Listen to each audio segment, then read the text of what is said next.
Locke is against arbitrary government. He's against the arbitrary taking. The distribution of income and wealth and opportunities should not be based on factors for which people can claim no credit. It shouldn't be based on factors that are arbitrary from a moral point of view. Even if I had sole, unproblematic claim to my talents and to my effort, it would still be the case that the benefits I get from exercising those talents depend on factors that are arbitrary from a moral point of view. Don't we deserve to be considered according to our excellences, our achievements, our accomplishments, our hard work? Isn't that the right at stake?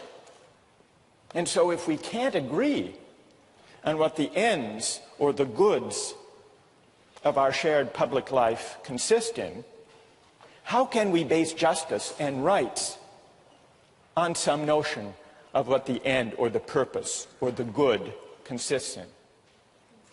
That's an important objection, so much so that much modern political theory takes that worry about disagreement over the good as its starting point and concludes that justice and rights and constitutions should not be based on any particular conception of the good or the purposes of political life, but should instead provide a framework of rights that leaves people free to choose their conceptions of the good, their own conceptions of the purposes of life. Patrick, are you satisfied? No. Why not? It seems rather arbitrary that we should choose the universal obligation over the more specific obligation. I might also say that I should be obligated first to the most specific of my obligations. For instance, take my family as a small unit of solidarity.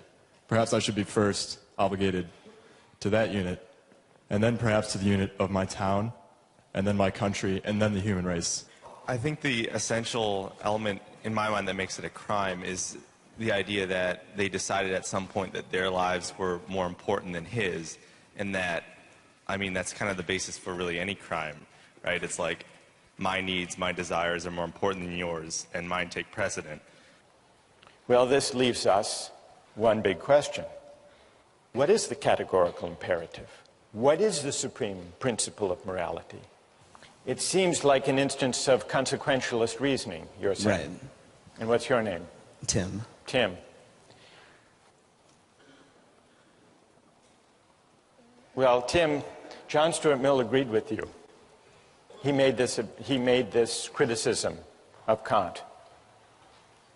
He said, if I universalize the maxim and find that the whole practice of promise-keeping would be destroyed if universalized, I must be appealing somehow to consequences.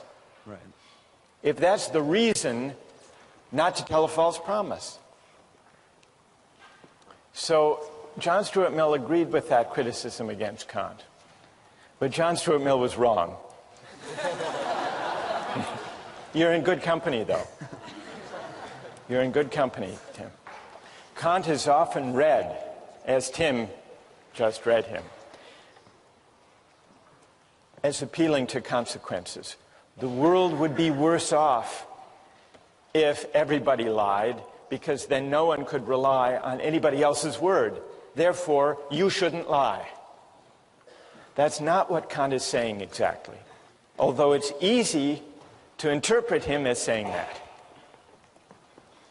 I think what he's saying is that this is the test.